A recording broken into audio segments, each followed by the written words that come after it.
Dia tumbuh di sebuah negeri yang menjunjung tinggi ilmu pengetahuan, teknologi, dan etos kerja. Sejak kecil dia dididik untuk berpikir logis, rasional, dan ilmiah. Agama dianggapnya sebagai sesuatu yang kadaluarsa, semacam dongeng yang diwariskan dari generasi ke generasi. Apalagi agama dari Timur Tengah, yang ia pikir tidak relevan dengan peradaban modern seperti di Korea Selatan. Namun siapa sangka, suatu hari, proyek penelitiannya tentang unsur air dalam kehidupan manusia justru membawanya berhadapan langsung dengan sesuatu yang tak pernah ia sangka akan mengguncang seluruh fondasi pikirannya. Al-Quran. Awalnya dia tersenyum sinis. Kitab dari abad ke-7, apa mungkin bisa bicara soal air, bumi, bahkan manusia dengan akurat? Tapi perlahan senyum sinis itu berubah menjadi keheningan, dan keheningan itu berubah menjadi air mata.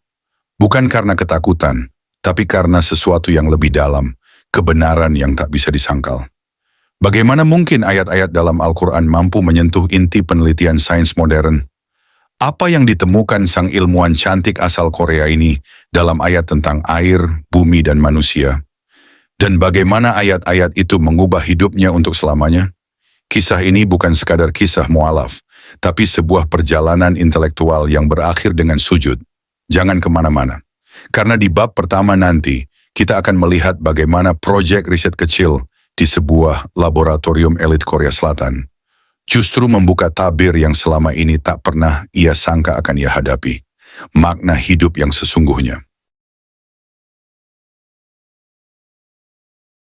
Laboratorium itu sunyi. Hanya terdengar suara alat pemurni air yang terus berdengung, stabil.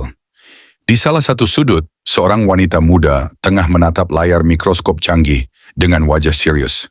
Namanya Dr.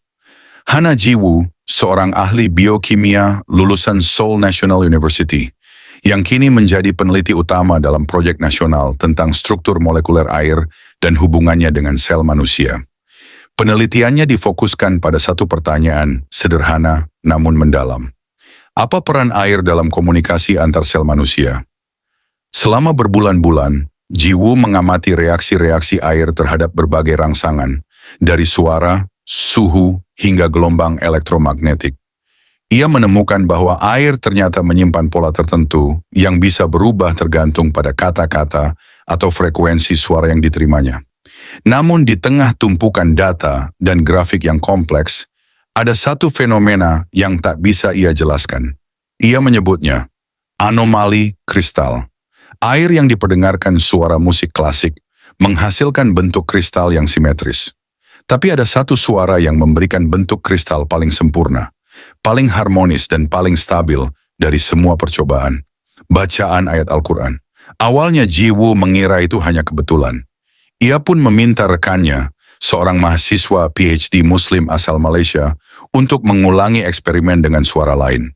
Tapi hasilnya tetap sama. Ayat-ayat Al-Quran memberikan dampak paling menenangkan dan harmonis terhadap struktur molekul air.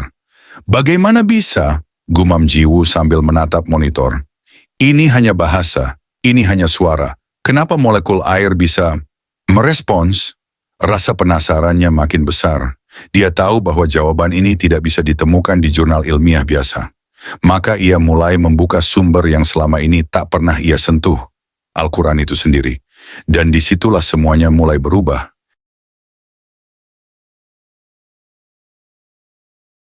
Ji-woo duduk terpaku di depan laptopnya. Untuk pertama kalinya dalam hidup, ia membuka terjemahan Al-Quran dalam bahasa Inggris. Ia mengetik satu kata kunci yang kini menghantui pikirannya.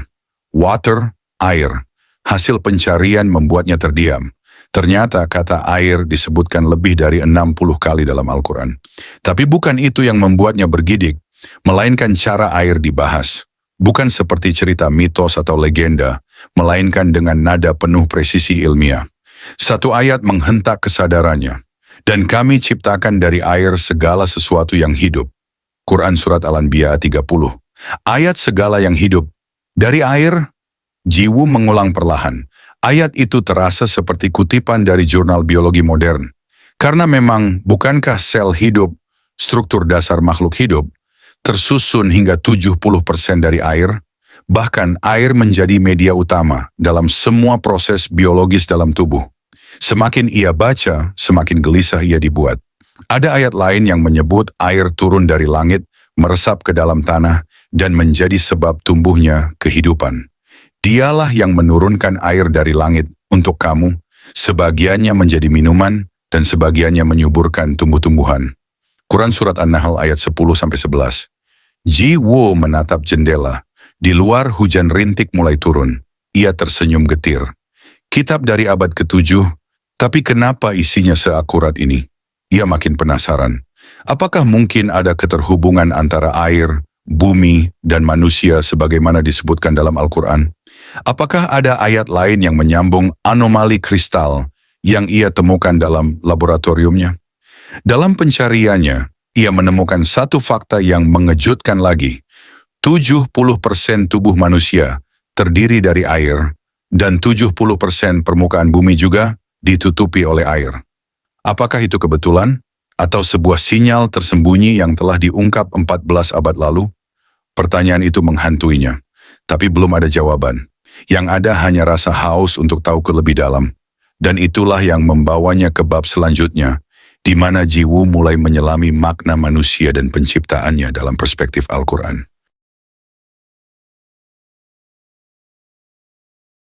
Hari itu, Ji Wo tidak pergi ke laboratorium. Ia memilih duduk di perpustakaan kampus dengan tumpukan buku di sekelilingnya, sebagian buku sains, sebagian lagi tafsir Al-Quran terjemahan bahasa Inggris. Di satu sisi, ia membaca ulang teori biologi molekuler tentang asal-usul kehidupan. Di sisi lain, ia membaca ayat demi ayat tentang penciptaan manusia, bumi, dan langit. Dan semakin ia gali, semakin ia merasa sedang membaca dua versi dari hal yang sama. Dia menciptakan manusia dari air. Quran Surat Al-Furqan ayat 54. Dan bumi sesudah itu dia hamparkan. Darinya dia mengeluarkan air dan tumbuh-tumbuhannya. Quran Surat An-Nazi'at ayat 30-31. Kalimat demi kalimat yang dibacanya tak lagi terdengar seperti puisi keagamaan biasa, tapi seperti potongan data yang tersusun rapi. Bahkan ada satu bagian dalam Al-Quran yang membuat tengkuknya merinding. Apakah manusia mengira bahwa dia akan dibiarkan begitu saja? Quran Surat Al-Qiyamah ayat 36. Kalimat itu menghantam ke dalam dirinya, bukan sebagai ilmuwan, tapi sebagai manusia. Ji Wo mulai merasa bahwa ada pesan yang lebih besar sedang dikirimkan kepadanya, melalui eksperimen laboratorium, melalui hujan yang turun, dan kini melalui teks yang ia sangka hanya dongeng.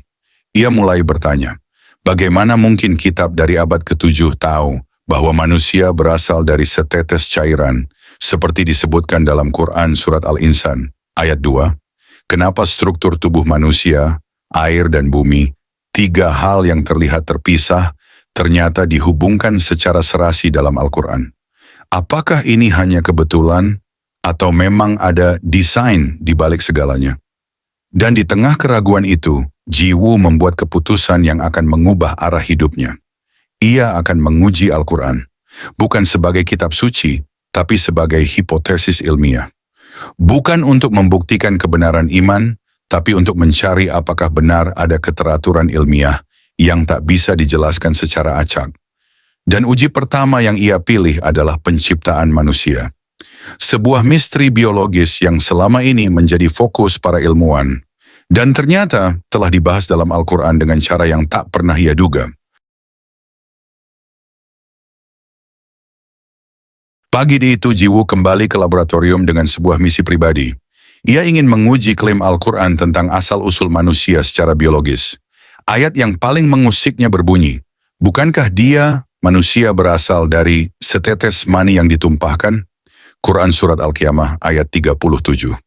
Sebagai ilmuwan biokimia, Ji Wo paham bahwa manusia memang berasal dari sperma yang membuahi sel telur. Tapi yang membuatnya terpana adalah cara Al-Quran menyebutnya secara eksplisit dan presisi, pada era yang bahkan belum mengenal mikroskop. Ia pun membaca lagi ayat-ayat lain tentang proses penciptaan manusia. Kemudian kami jadikan air mani itu segumpal darah, lalu segumpal daging, kemudian tulang belulang, lalu kami bungkus tulang itu dengan daging. Quran Surat Al-Mu'minun ayat 14. Langkah demi langkah yang disebutkan dalam ayat itu secara mengejutkan selaras dengan tahapan embriologi modern. Jiwu hampir tak percaya. Ia pun menguji ulang deskripsi ini dengan referensi dari jurnal embriologi internasional. Dan hasilnya? Seluruh tahap yang dijelaskan dalam Al-Quran sesuai dengan temuan ilmiah, urutan biologis, perubahan bentuk, hingga struktur jaringan. Padahal, semua ini baru bisa dilihat dengan mikroskop kuat dan teknologi mutakhir dalam 100 tahun terakhir. Hatinya mulai bergetar. Ia merasa seperti sedang berdialog dengan sesuatu yang lebih besar dari akalnya. Dan perasaan itu semakin kuat ketika ia membaca ayat berikut. Dan sesungguhnya kami telah menciptakan manusia dari saripati, berasal dari tanah. Kemudian kami menjadikannya air mani yang disimpan dalam tempat yang kokoh, rahim. Quran Surat Al-Mu'minun ayat 12-13. Tanah, air, mani, rahim. Semua disebut secara detail. Dan Jiwu tahu, tak mungkin manusia biasa di abad ke-7 bisa merinci semua ini dengan akurat, kecuali jika ia dibimbing oleh pengetahuan yang jauh melampaui zamannya. Kini ia tak lagi membaca Al-Quran sebagai skeptis. Ia membaca sebagai seseorang yang haus akan kebenaran. Ia bahkan mulai belajar bahasa Arab dasar agar bisa membaca ayat itu dalam teks aslinya. Namun satu pertanyaan masih mengganjal pikirannya. Jika Al-Quran ini benar-benar dari Tuhan, siapa Tuhan itu? Dan mengapa ia memilih menjelaskan semua ini lewat kitab yang sering diremehkan dunia barat dan timur? Dan di tengah pencariannya, Jiwu pun mengalami momen yang tak bisa dijelaskan secara ilmiah. Sebuah mimpi, sebuah simbol, dan sebuah cahaya yang memanggilnya.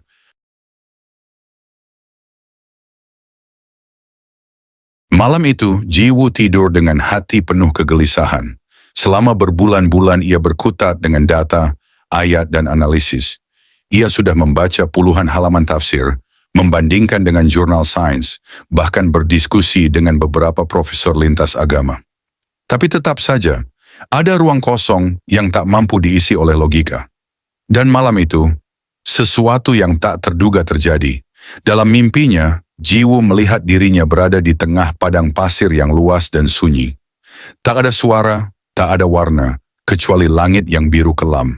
Ia berjalan tanpa arah, kelelahan, haus. Lalu, dari kejauhan, muncul cahaya yang sangat terang, tapi tidak menyilaukan.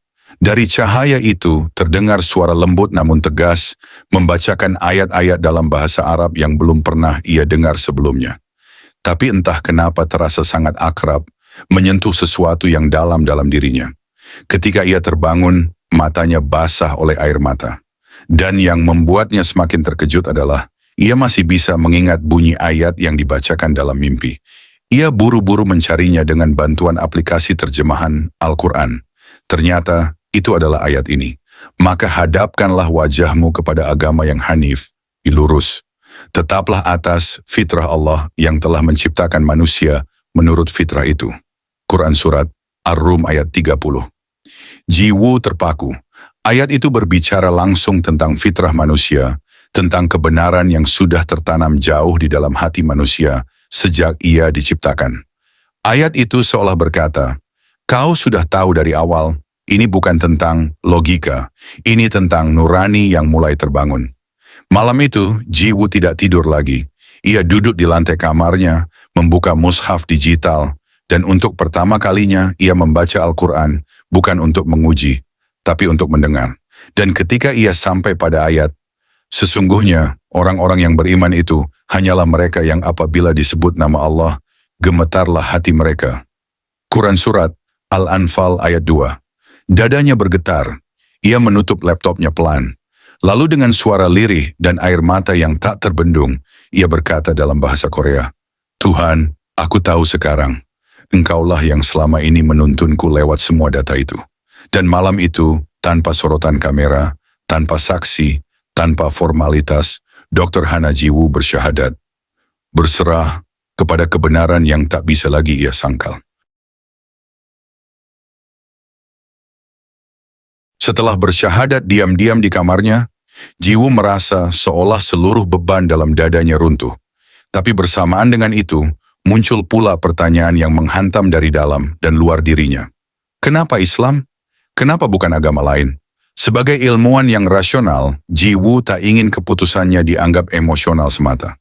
Ia tahu, ia akan menghadapi kritik, bahkan cibiran, dari kalangan akademisi di sekitarnya. Maka ia pun menyusun catatan pribadi, semacam jurnal spiritual, tentang mengapa justru Islam yang ia pilih, bukan ajaran lain yang juga menjanjikan ketenangan dan kebenaran. Pertama, ia menulis tentang keutuhan Al-Quran. Berbeda dengan kitab lain yang telah banyak mengalami revisi dan versi, Al-Quran tidak pernah berubah sejak diturunkan 1400 tahun lalu. Tak satu huruf pun bergeser. Bahkan, ia terpelihara bukan hanya dalam bentuk tulisan, tapi juga dalam ribuan hati manusia di seluruh dunia. Termasuk anak-anak kecil yang tak bisa membaca bahasa Arab, tapi hafal seluruh isi Al-Quran. Baginya, itu bukan fenomena biasa. Itu sebuah keajaiban historis dan linguistik. Tak ada buku ilmiah, tak ada karya literatur, tak ada konstitusi sekalipun yang bisa bertahan sedemikian rupa tanpa celah dan revisi selama lebih dari 1 milenium. Kedua, ia terpesona oleh tauhid, konsep keesaan Tuhan dalam Islam. Tak seperti sistem kepercayaan lain yang menggambarkan Tuhan dalam bentuk fisik atau membaginya dalam entitas berbeda. Islam memegang teguh bahwa Tuhan itu esa, tidak beranak dan tidak diperanakan, dan tiada sesuatu pun yang setara dengannya. Surat Al-Ikhlas. Baginya, ini sangat logis. Tuhan yang absolut harus sempurna, tak tergantung pada apapun, dan tak bisa diserupakan. Konsep ini tidak hanya menenangkan hati, tapi juga selaras dengan prinsip ilmiah tentang asal-usul tunggal dari segala sesuatu. Ketiga, Islam tidak meminta ia meninggalkan akalnya.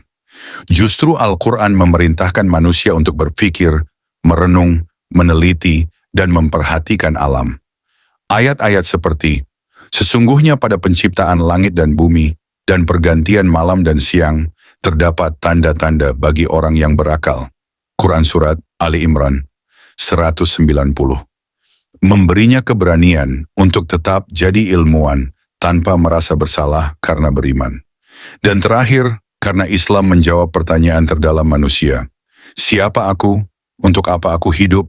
Kemana aku akan kembali? Bagi Ji Wu, Islam bukan hanya jawaban logis atas keheranannya terhadap air, bumi dan manusia, tapi juga jawaban emosional, spiritual, dan eksistensial atas hakikat hidupnya sendiri.